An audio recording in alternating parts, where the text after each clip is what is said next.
Good evening and welcome to the Planning Commission meeting of October 20th, 2015. I would like, excuse me for a second. Good evening and welcome to the Planning Commission of 2015. And I'd like roll call, please. Chair Johnson. Present. Vice Chair Chase. Commissioner Biasotti. Here. Commissioner Mishra. Here. Commissioner Peterson. Here. Commissioner Samut. Here. Commissioner Kayal. Present. Thank you. And I would like Commissioner Kyle to lead us in the Pledge of Allegiance, please.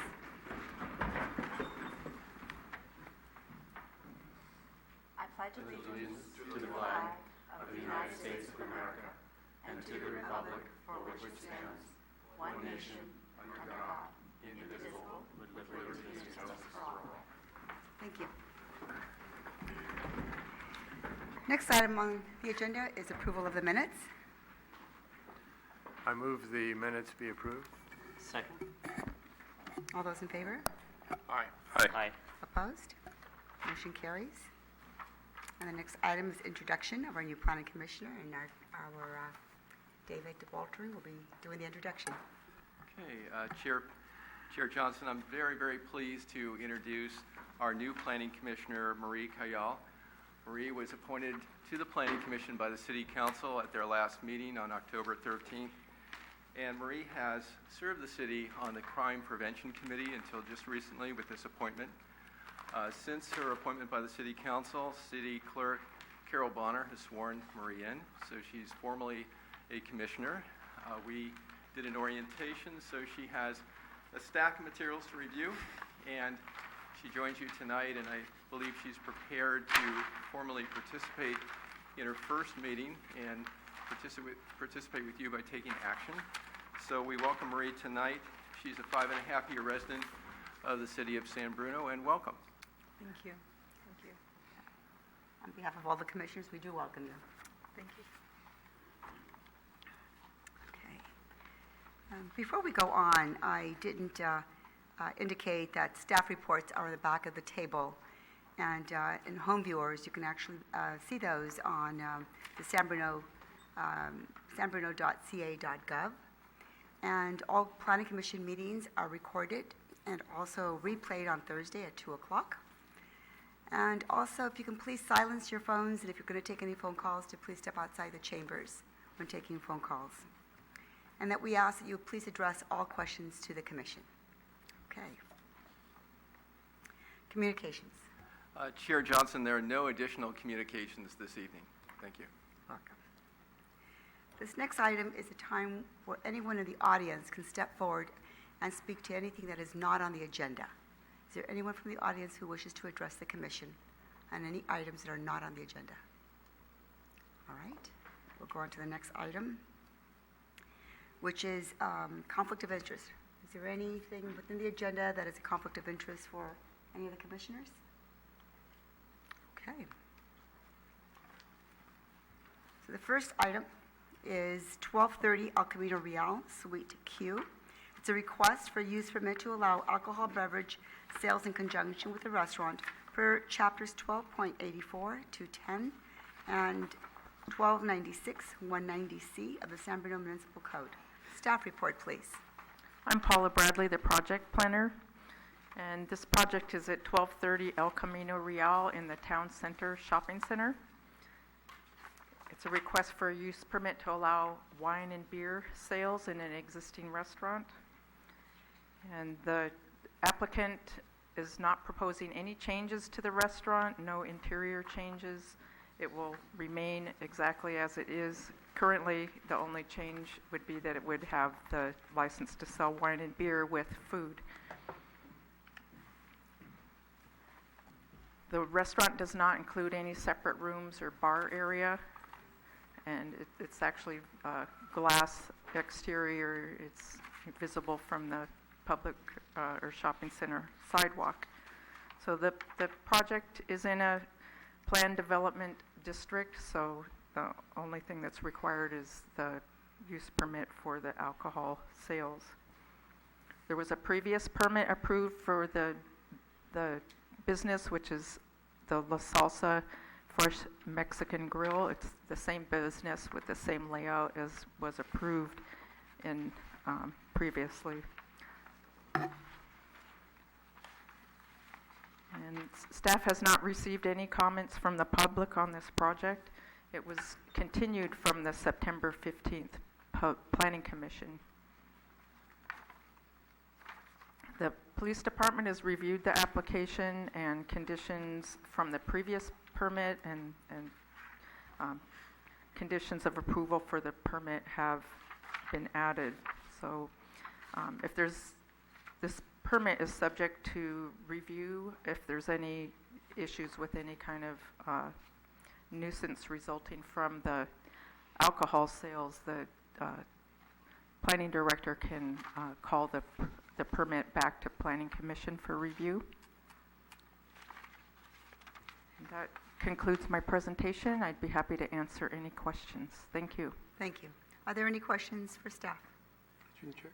Commissioner I'm Posada? sorry, did I misunderstand? Did you say there was previously an application that was approved for The- alcohol sales? The La Salsa restaurant had a previous permit for the business, and those conditions are brought forward into this permit as a condition. So in other words, it's continuing use, a different owner or manager. Okay, thank you. He's had the restaurant for 1 year, or Okay. approximately 1 year. Thank you. Are there any other questions? Thank you for your report. We will now open the public hearing and ask the applicant to please step forward. Please state your name and go up to the podium, please. And if you could give us your name and your description of your project, please. Okay, my name is Wilton Guevara, and as a customer request to sell beers and wine in my store, I decided to get a permit for the city and go ahead and see if I can get it and go BBC in compliance with our guests. That's my intention to do. Thank you. Are there any questions for the applicant? Okay. Thank you, sir. You can have a seat. Thank you. Is there anyone from the audience, excuse me, that wishes to speak on this project? All right, we'll close the public hearing and bring it back to Planning Commission discussion. Through the chair. Commissioner Peterson? I'd like to move that the commission approve use permit 15-14 based on findings 1 through 5 and conditions of approval 1 through 12. Okay. Second. There's a motion and a second. All those in, any discussion? Okay. All those in favor? Aye. Aye. Opposed? Any abstentions? Motion carries. There's also a 10-day appeal process before any action can take place on moving the project forward. Okay? All right. The next item is B, and that's 662 First Avenue. It's a request for use permit to allow the construction of a 527 square foot addition, which increases the gross floor area of the existing home by greater than 50%, per sections 12.200.030B1. Staff report, please. Thank you and good evening. As indicated, the applicant has applied for a use permit to expand the existing residence by greater than 50%.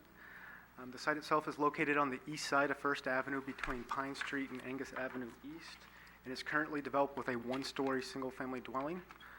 The existing single-family dwelling has 785 square feet of living area with 2 bedrooms, 1 bathroom, a living room, dining room, kitchen, and an attached 200 square foot garage.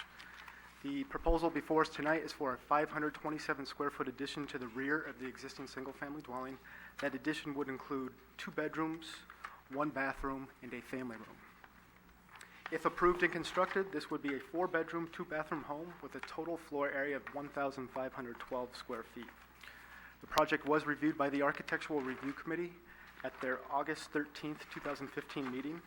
At that meeting, the Architectural Review Committee forwarded the project onto the Planning Commission with several minor staff recommendations. And really, they included updates to the plans, such as relocating the front property line in relation to back edge of sidewalk. In this particular instance, the front property line begins 2 feet from back edge of sidewalk, including the detached accessory structure on the site plan, incorporating a basic landscaping plan, as well as indicating the existing and proposed window trim, and lastly, incorporating the front elevation of the existing single-family home. As indicated, a use permit is required because the existing residence would be expanded by 50%, more than 50%. The proposal does meet all other development standards, including floor area, lot coverage, setback, and height requirements. Staff finds that the addition conforms to the basic requirements of the residential design guidelines. We find that it's really continuing the simple building form. It is a 527 square foot, 1-story addition to the rear of an existing 1-story home. Additionally, we do find that it's consistent with the design and scale of the overall neighborhood, which primarily consists of 1-story single-family homes with some 2-family or 2-story homes in the immediate neighborhood. Staff did send the required legal notice on October 9th, 2015, and we have not received any comments regarding the proposal. Staff would recommend that that the Planning Commission approve the use permit subject to findings 1 through 6 and conditions of approval 1 through 28. I'd be happy to answer any questions you have. Thank you. Thank you. Are there any questions for staff? Through the chair. Commissioner Smoot? Matt, this is only here because of the addition being greater than 50% of the home. Is that correct? That's correct. The proposal's meeting all other development standards, floor area, setback, height, and lot coverage requirements. So the only reason it's here before the commission tonight is because the expansion results in more than a 50% addition over what currently exists today. Okay. Given that, and given that there aren't any other issues with regards to code enforcement, easements, heritage trees, not that it's going to affect this particular homeowner, but is there any way that in the future something like this wouldn't have to trigger a use permit if every other guideline is met? I mean, this is well below any other thresholds that we have for lot coverage, pretty much everything. I think it's, from my standpoint, it's I think it's a little tough on the homeowner to have to be here because it's a 54% increase in unit, and that triggered a use permit. I mean, otherwise, I don't see there's any other issue with this at all. So I'm just kind of venting here, not about the process, not necessarily this item. Any other comments or questions from the commission? Through the chair, if I could comment and respond to Commissioner Samoot's comments about this application. The current code requires that this comes forward to you for consideration by way of a use permit. We don't disagree. In fact, there are a number of items that currently trigger use permits that we're going to bring forward to the City Council at a study session as we work on our new zoning code. And this is actually one of them, where the thought is that perhaps this is an example where in the future perhaps this could be an item that could be considered by staff administratively and not necessarily come to you as a full commission. So in the very near future, perhaps even as soon as the next City Council meeting, we'll be having a study session to look at certain matters such as this one, and it would require a code amendment that would be considered by the Planning Commission and then formally adopted by the City Council. But there are probably a few of these items that could be handled administratively. So we'll be checking in on those. Thank you. Thank you.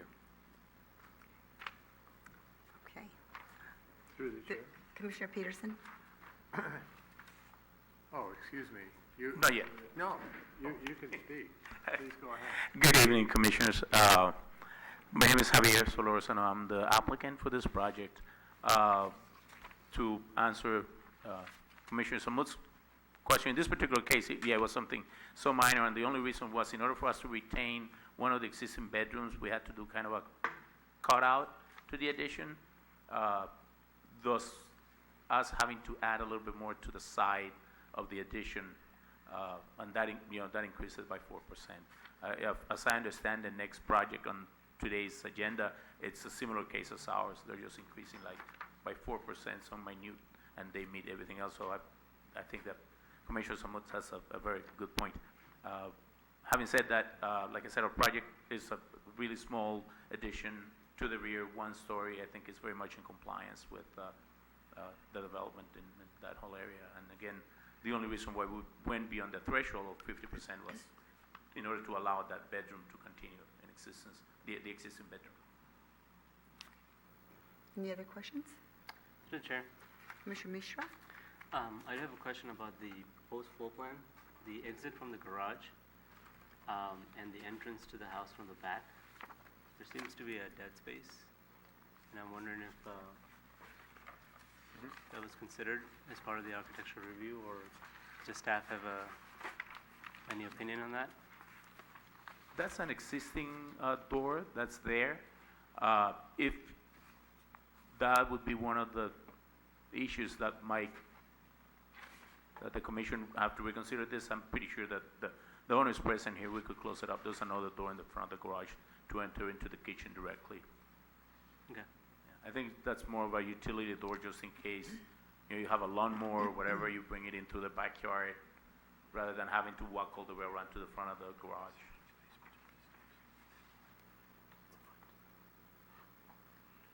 Okay. So I would say that the staff should look at that as part, that area as part of the building permit phase. I would defer to that. Is the public hearing still open, Sheriff? Yes, it is.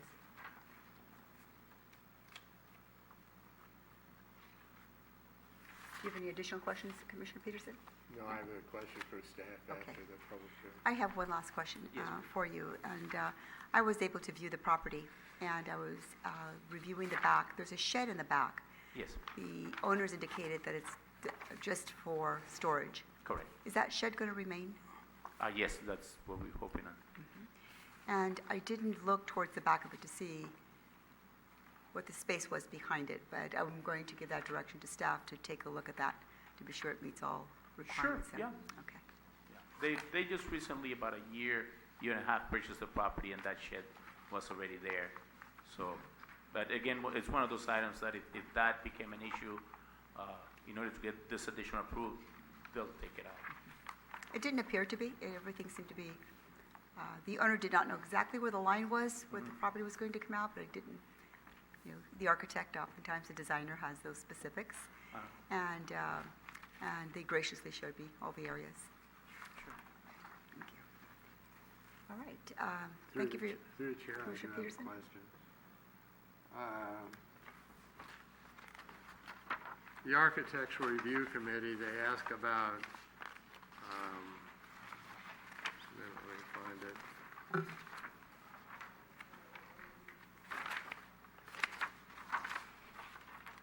The existing and proposed landscaping, Yes, sir. and it looks like you're proposing grass and small plants in a number of areas. Correct, and that's what's existing there right now. And so you propose to maintain that amount of grass even with the water shortage? Well, I don't know how well it will be maintained, but, it's there, and I guess if they need to cut back on, water and it'll go away, I guess the shrubs will remain only, whatever other smaller plants are there. And the new shrubs are so inconsequential as not to deserve any indication of where they would be or the kind of plant? I'm sorry, sir, I didn't. The plants, what kind of plants are proposed? As of right now, the ones that are there already, I mean, if you, I don't know if they reflect on the black and white pictures, but there's already plants there. I think that we meet the I believe 20% requirement of landscape with what we have already. Well, the recommendation by the Architectural Review Committee says include a basic landscaping plan that identifies existing and proposed landscaping. And this identifies existing and proposed, the plan that shows existing and proposed landscaping, except other than saying it's grass and small plants, it doesn't say where or what kind. And a basic landscaping plan from my view, all the basic landscaping plans I've seen have included the types of plants by name and Sure, diagrammatic that's something we indication. we can look into. I don't know if, with urban forestry in San Bruno, whatever they would recommend for us to put there, we'll be willing to work with that. All right, thank you. Thank you for your report. I'm going to close the public hearing. Oh, I'm sorry. I'm going to bring anybody from the public who wishes. You may have a seat, sir. Is there anyone else from the public who wishes to speak on this project? Okay, we will close the public hearing and bring it back to Planning Commission discussion. Through the chair. Commissioner Peterson? On the plans, page 1, I have a question for staff. Does the north arrow appear to be correctly drawn?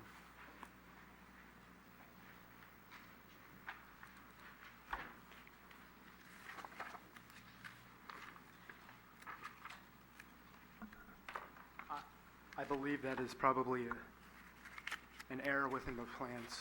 The north arrow is not pointing in the correct direction. And the sidewalk, do you believe that it's approximately 9 feet wide?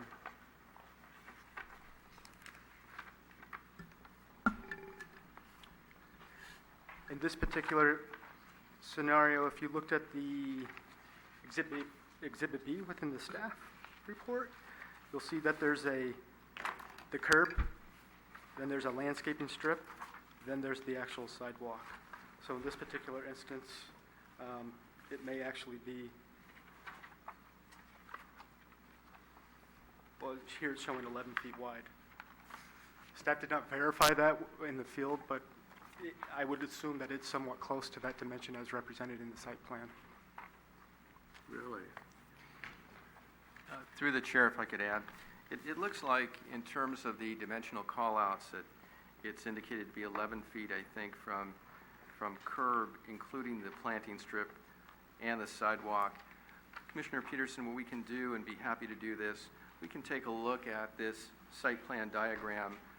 I'm sure that our associate planner can work with the designer and review this and make sure for the records that the call-outs are accurate, including the north arrow. So we'll be happy to do that. I appreciate that. The other concern that I had is that the lines are all drawn with an interesting fuzzy kind of line, which I hadn't seen in computerized architecture or by hand. And then I started checking some of the dimensions and things like the north arrow, and I wasn't getting confirmation that they appeared reasonable. So you might take a look at the drawings. That's my basic thought behind these questions. I appreciate your time. Thank you. And through the chair, if I could add another comment. Commissioner Peterson had a concern about the level of landscape plans, I think, that were submitted this evening. And in terms of condition number 9, it basically refers to plans submitted to the Planning Commission this evening, and that those would be the plans that would be considered for approval. I would suggest that you may have noticed at our last City Council meeting,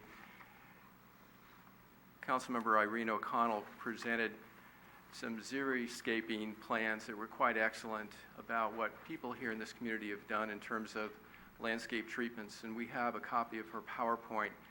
We would be happy to work with the applicant to modify and maybe improve on these plans to a point that they could be prepared, say, to the community development director's satisfaction. That would give us an opportunity to work directly with the applicant. We would use those plans and pictures that Councilmember O'Connell presented the other night as a base to kind of work with the applicant. And I think it could be very helpful if we had a little more time and that condition could be reworded as I mentioned. Thank you. Thank you. Any other questions for staff?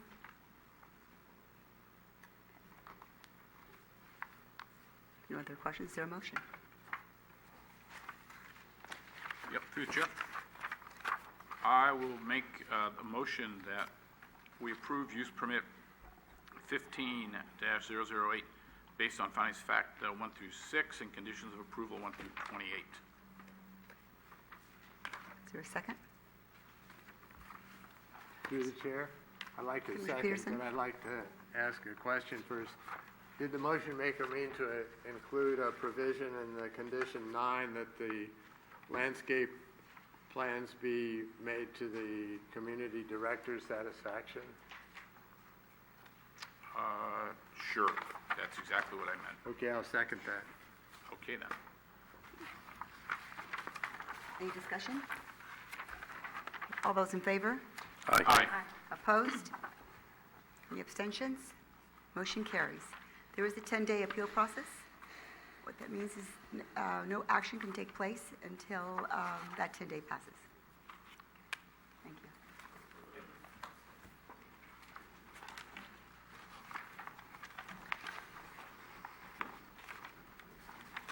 All right, item number C, 5C is 14 Bayshore Circle. It's a request for a use permit to allow the construction of a 600-square-foot addition, which increases the gross floor area of the existing home by greater than 50%, and to enlarge the covered parking area to over 600 square feet, 902, which is currently to over 600 square feet per sections 12.200.030B1 and 12.200.080B3B. Staff report, please. Thank you. As indicated, the applicant has applied for a use permit to expand the existing residence by greater than 50% and to enlarge the covered parking area to be over 600 square feet. The site is located on the north side of Bayshore Circle and is currently developed with a one-story single-family dwelling. The existing home contains 2 bedrooms, 1 bathroom, a living room, family room, kitchen, and an attached 320-square-foot garage. The applicant is proposing to construct a detached garage in the rear yard. The detached garage would measure 29 feet wide by 20 feet 8 inches deep, amounting to a total of 600 square feet. The new garage would be able to accommodate 3 automobiles. A new curb cut is proposed along the eastern property line, which would provide access to the proposed garage. The project was reviewed by the Architectural Review Committee in August. The Architectural Review Committee forwarded those plans onto the Planning Commission with a favorable recommendation, and there were a number of staff recommendations. There's 2 architectural recommendations. One was to incorporate windows along the upper portion of the garage doors, and the second was to incorporate 2 additional windows along the rear elevation. The applicant has updated the plans according to these recommendations. Additionally, there are some basic updates to the plans that staff had requested, which include incorporating dimensions for all property lines, identify all existing detached accessory structures, include elevations of the existing home, and lastly, include a basic landscaping plan. As stated, the project requires a use permit as the addition results in a 50% expansion and the amount of proposed covered parking exceeds 600 square feet. The proposal meets all other development standards of the zoning district, including FAR, lot coverage, setbacks, and height requirements. Staff does find that the proposal is consistent with the residential design guidelines. And if you look throughout the guidelines, there's a lot of language discussing or emphasizing to reduce the visual impacts of garages and really de-emphasize the garage.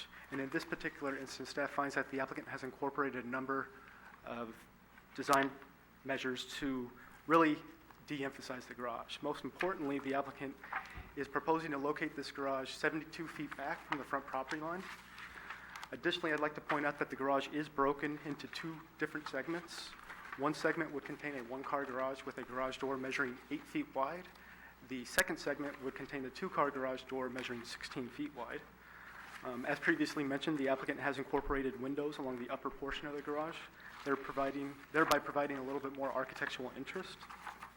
And lastly, the proposed garage would incorporate horizontal siding, which would match the existing single-family dwelling. Staff did send a courtesy notice and the required 300-foot legal notice, and we did not receive any comments from surrounding property owners. Overall, staff is supportive of the project and would recommend that the Planning Commission approve the use permit request, subject to findings of fact and conditions of approval 1 through 26. I'd be happy to answer any questions. Thank you. Thank you for your report. Are there any questions for staff? Through the chair. Commissioner Peterson. The architectural recommendations are to include a floor plan of the area located above the garage and the use of this space. Did I miss what happened to that? You know what, that should not have been included in the staff report. That item was addressed at the Architectural Review Committee, and the applicant indicated that the area directly above the garage is going to be used for storage. So staff essentially indicated that a floor plan was not necessary for that specific area. Thank you. You're welcome. Any other questions? Yeah, Chair. through the chair. Commissioner Smoot? Matt, what is it about the garage that triggers the use permit? In this particular instance, the proposed garage in combination with the existing garage is more than 600 square feet. It's 920 square feet, and that's the trigger for a use permit. Any garage that's greater than 600 square feet in total area. Okay, and what's the rationale behind that? I think You know? it's really to try to de-emphasize the garage, because you never want the garage to be the primary focus, especially along the front elevation. So you don't want a situation where you have, a 3 or 4 car garage within the same plane as the existing single-family home. Rather, the guidelines, the residential design guidelines, talk about de-emphasizing the garage.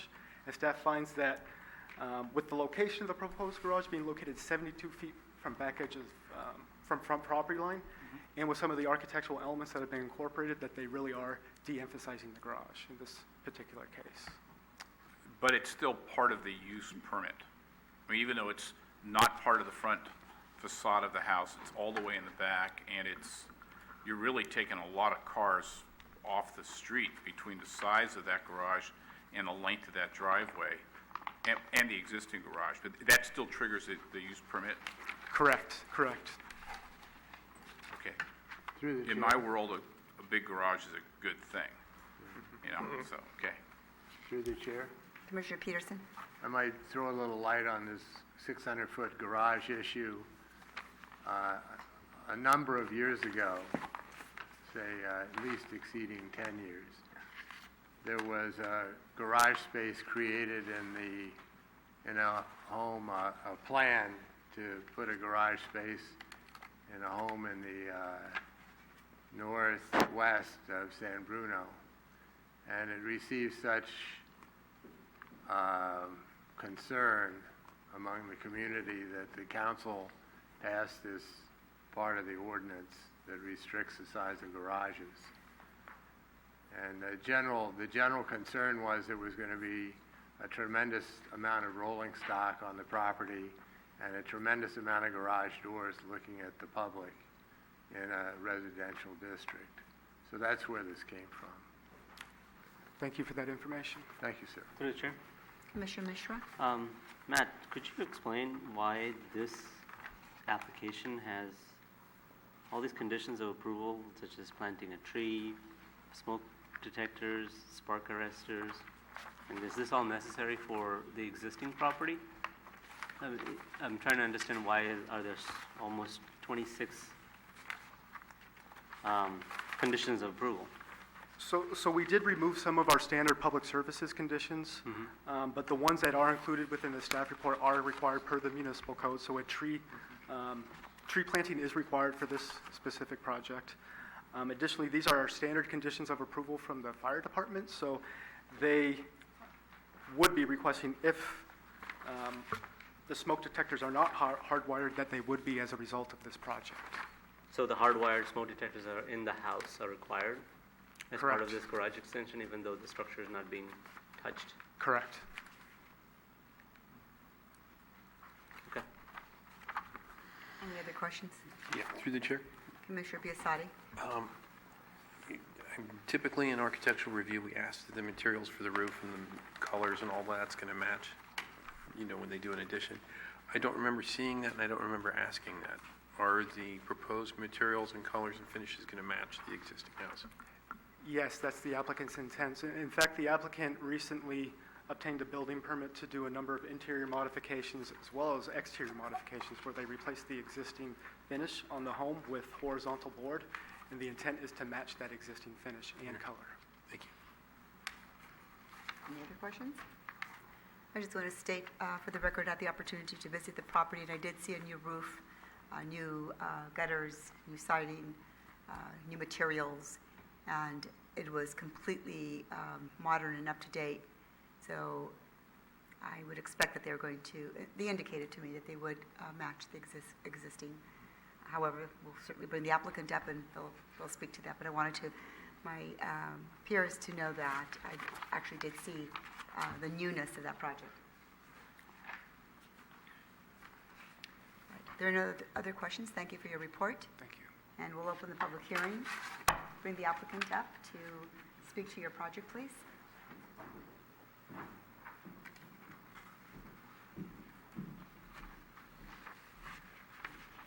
Good evening, I'm Roxanne Blair, this is my husband Steve. Would you mind putting the microphone a little bit closer to you, please? Thank you. I'm Roxanne Blair, this is Steve Blair, my husband, and we reside at 14 Bayshore Circle.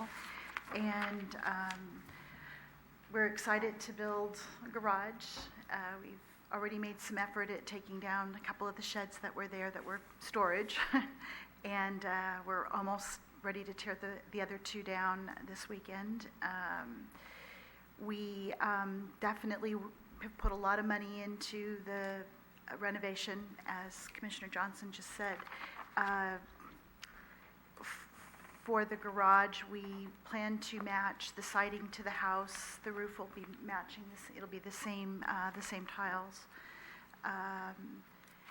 It'll be a major improvement. It's we're definitely a focal point for the transit corridor plan. I mean, we are literally across the street from BART. So when you look across the street, it's our property that you see, and it's completely transformed. So with the garage being so far set back, I understand, the concern of having such a big garage along with the house. It's going to work. The property is huge. It's 8,400 square feet. So our passion is gardening. We have drought-tolerant plants and everything.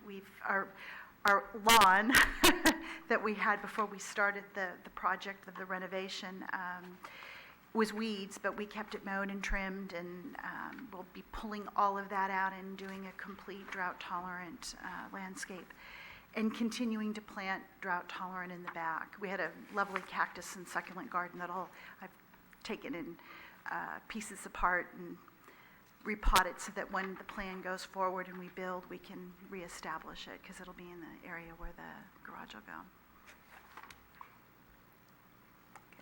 Are there any questions for the applicant? Thank you for your presentation. Thank you.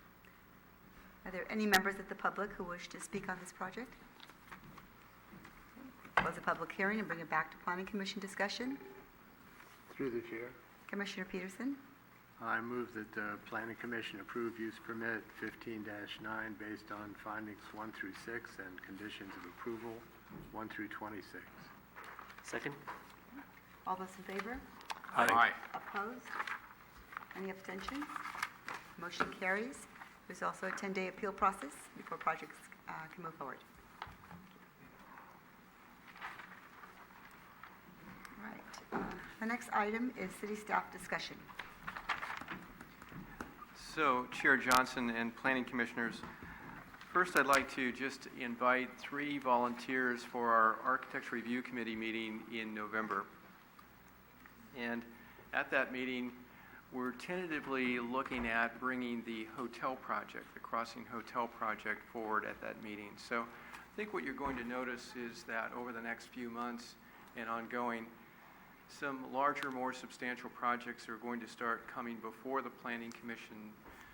For example, at your next Planning Commission meeting on November 3rd, and please remember the next meeting is the first Tuesday, November 3rd, we're planning to bring forward to you a medical office building at 841 San Bruno Avenue West. So I think that over the next few months, that medical office building, the hotel project, the zoning code project, climate action plan, and Paula Bradley has been working on the walk and bike plan. So a number of larger, maybe more interesting projects are going to be coming your way.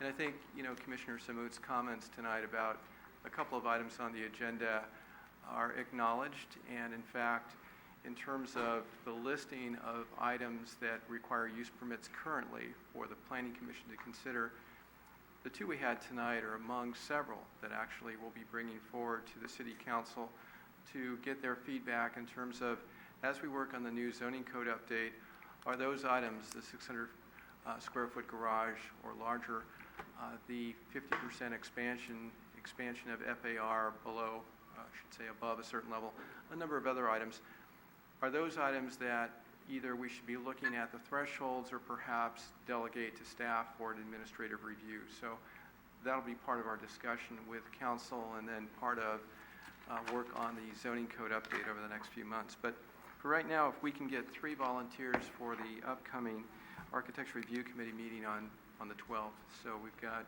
Chair Johnson, we have Commissioner Biasotti, and Commissioner Samut. Thank you. And I think that's it for staff at this point in terms of discussion items. Okay. The next item is Planning Commission discussion. Through the chair. Commissioner Peterson.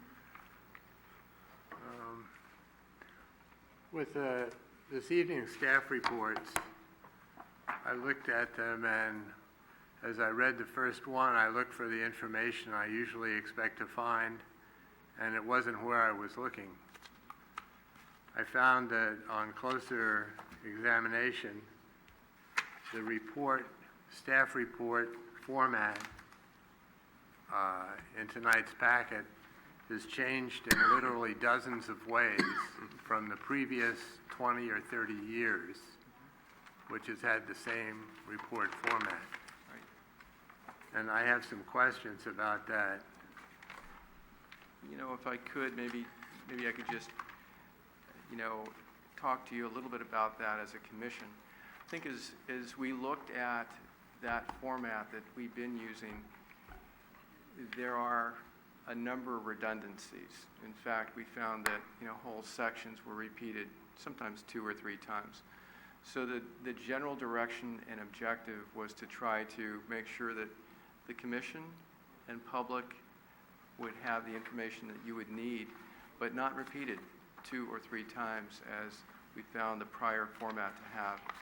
So the objective really is to provide a more streamlined staff report, and if you've got suggestions, we'd be happy to take in those suggestions and try to make sure you have the information you need and to try to, at the same time, reduce redundancy. I have some suggestions. Sure. The issues that I see with this change in format, if repetition were a concern, I think it would be simply addressed by indicating on a staff template where to put the data that you would like best. But the issues I have are that multiple changes in the format makes comparison with past reports very difficult. For instance, if you were looking at one report and you wanted to compare it to a similar case from the past. And these changes can be confusing to commissioners familiar with the format that's been in place for literally dozens of years. Maybe it's my problem more than others, because having been familiar with the previous format, I know where to look for various pieces of information. That's why my attention was drawn to this. I think the changes actually detract from the readability of the report when looking for specific data. And there's no clear reason for any of the changes, thus value is lost with the changes. Now, you point out something I didn't realize, that you feel there's repetition. But I'd like to pass out an analysis that shows in one column where the data is found in the traditional report format, and another that shows where the data is in the new format, and that because of those changes, the data is drastically rearranged throughout the report. That would be great. We'd be happy to receive that. I might make a recommendation. I think that in terms of trying to develop an improved format, we would be more than happy to work with, say, a commission subcommittee, for example. Perhaps Chair Johnson, if you would like to consider maybe appointing a couple of commissioners to work with staff on this. I think again, as we looked at the prior format, there were quite a few redundancies, and the objective really is to really improve. I don't know that we need to stay with something that's, 10, 20, 30 years old. I think we need to improve on the format, and we would be happy to sit down with a couple of commissioners, review these comments, and come up with an improved, even better format. So we'd be happy to do that. Through the chair. Commissioner Peterson. I'd like to observe that the format was completely up to date as of last month's Planning Commission meeting. It's very easy to find the data because I know where the data is in each report because of familiarity with it. The new report changes the location of information from the previous report. And some of the information under the titles, although the titles are the same on the new report as the previous report, the data in them is different. That further is a confusing factor. And basically, when you get to the end of the report where you expect to find the date of preparation and who prepared it, there's nothing there. You have to figure out where that information is. So I'm not against improving the quality of the report, but I don't see the necessity of abandoning the current sequence and titles on the paragraphs. Again, like I said, I would be very happy to sit down and meet with a couple of commissioners to review the format of our staff reports. I think, for example, the person who prepared the report is actually listed on the first page in this current format. But we're open. There's no question about this. Let's work together and improve the format. So, Chair Johnson, if you would like, I'd be happy to meet with a couple of your members and review these comments received tonight and work toward, an improved format that we can consistently use going forward. Be happy to do that. And before we go in that direction, I wanted to state that the planning or the city council had requested that we align ourselves with their report. At one point, we had a column that I absolutely really liked, that you can write notes about what might have happened, but they wanted the format to be the same as their meeting. So we want to make sure we take that into consideration, that we don't make such change that we're not meeting their request. So is there anyone here that would like to be on that committee that's just urging? I'll volunteer. All right. Anyone else? I'll volunteer. And I'd be happy to volunteer. Okay. Sounds good. If anyone wishes to attend that meeting, you will be sure that you're notified and that you inform. If we could keep it to 3 members, I That'll be think fine. that would be I'm happy to do that. terrific if we could do that. All right. Then if And then you someone can should report back. not be able to attend, then we'll contact another commissioner. Okay, sounds good. All right. Commissioner Biassatti would be happy to be on standby. Okay, thank you. So what I'll do is I'll check in with you, all of you, that have offered to assist on this, and we'll find a date or time that works to sit down and kind of review the formats and work toward, coming up with a format that works for everybody involved. Thank you. Thank you very much. Any other planning commission discussion? Through the chair. Commissioner Samut? Yep. So I had 3 items that I'd just like to bring up. And the first, of course, being that I like the new format. So we'll scratch that. The second, that First Avenue, adjacent to the BART tracks, where the new sidewalk vegetation has been planted. I don't know who's responsible now for the vegetation there, but it's mostly wheat right now. And I'm not sure if that's a San Bruno item or a BART item, but it just looks bad. Those poor people on First Avenue suffered through all that construction, and now they're looking at wheat. They did, and why don't we do this? We'll look into it and determine what we can do to try to improve that situation? I know that there's been discussions back and forth between the Caltrain Samtrans group and the city of San Bruno, but let me check in with Public Services and others that maybe are working more closely with that matter and see if we can improve that condition out there, and we'll report back to you. Well, you don't have to report back to me, just as long as it's going to get taken care of. I don't need to, I'll see it. I mean, Okay. I won't have to hear about it. And the third thing is, and you know, David, you and I had spoken once about dead pine trees along the tracks. Yes. On the southern side of Huntington. There are, and thank you for taking care of that. Those got taken Right. care of quickly, got Right. cut down and removed. There are probably 8 to 10 more that are just probably at the beginning of San Antonio Avenue, just at the end of Huntington there. There's maybe 8 to 10 more, and some of them now are dropping limbs, and it just hate to have one of those things fall over into the street or on a car or on somebody. So if you could work your magic on that and have somebody take a look. Absolutely. That'd be great. We'll look at that. Thank you. Through the chair. Commissioner Peterson. I'd like to second Commissioner Samouth's comments on First Avenue, but focus also on the condition of the pavement. The heavy construction equipment that moved through there was continuously moving, and heavy equipment, the kind of equipment that I don't see how a city street can take that kind of loading and remain in good repair. Surprise, it's not in good repair. And it would seem to me that the city would ask Caltrain to address that. It's been a long time since the construction is over, and I drove that street a lot before the construction and after, and it's quite a bit worse.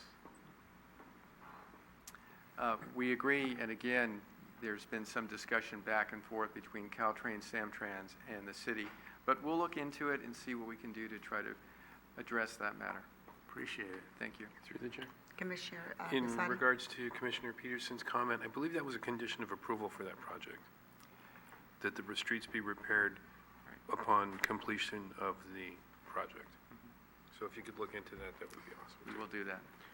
Thank you. Through the chair, I have an Commissioner item as Mitchell. well. About a year ago, we had a list of about 6 or 8 items that the planning department was following up for us, and I'd like to revive that list and find out what happened to those 8 items.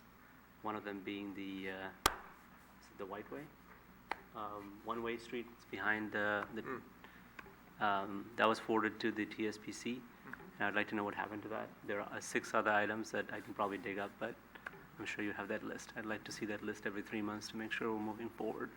Okay, no problem. Thanks. Well, on a positive note, I want to indicate that my business is located right on that street, right where it becomes Huntington and San Antonio, practically. So I travel that every single day. So on the positive side, I want to indicate that the construction team, and many times it's the City of San Bruno trucks, clean up, are thorough, make note of all construction dates and times, and follow up to be sure that it's all cleaned up afterwards. So I really want to at least acknowledge that part of it. Through the chair. Commissioner Bersadi. I would like to just take a moment and welcome and thank our newest commissioner for joining us and say welcome. It's a pleasure to have you here. Welcome.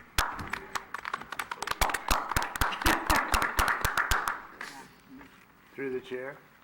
Commissioner I Peterson. thought I'd mention that our new commissioner, Commissioner Kale, is entering the commission after the longest absence in San Bruno history of a commissioner. I hope that's a good augur. Okay, and lastly, I just want to report on, I had the opportunity on your behalf as commissioners reporting to the City Council the activity of this past year. It was excellent report. I want to thank the staff for the good job that they did. I'll put the thanks aside for just a second, but it was really a pleasure to make that report to the City Council and to the audience that was there. to see the work that's been done on the behalf of all of us this past year, and knowing that there are amazing projects coming up, taking place. It's just incredible to see our city. We're at a very pivotal point. And right now, San Bruno is about location, location, location. And people, we were a bedroom community for many years. I've served on this commission for 25 years, and the action over the past few years is incredible. I'm looking forward to the changes. We have excellent thinkers and within our city and within our commission. Things get done, and without creating a lot of havoc, as I've been to other commission meetings, and we're moving forward for the best of the city, and I want to thank the commission for the good work they do. And I also want to thank the staff. I really want to acknowledge each one of you for the work that you do. You've been under pressure, you've been short-staffed, you've been stretched, and I know that you've been given feedback on reports, and not that it wasn't warranted, but you did it in the best that you could under the conditions that were out of your control. So looking back at that year, each one of you have done an amazing job, and I wanted to publicly recognize you for that good work. And also, Michael, you're fresh coming on, so you get to move forward, and thank you for being here. And I really want to acknowledge your leader, community developer Wolvertine. It's a mouthful for me sometimes. I stumble on all those words. But I really want to thank you for your leadership. And I know I probably embarrassed him a little bit at that meeting, but I wanted people to know that he does the little things behind the scenes that a lot of people would not do. And he acknowledges those that there was events going on. He comes with his bag full of goodies for all of us to eat, and before a meeting, after a meeting. It's full of utensils and everything else. It's a full package. And I haven't experienced that in my 25 years, and I just want to thank you for those little things that make a big difference. Thank you So. very much. And so with that, if there are no other discussions, the meeting is adjourned. Thank you.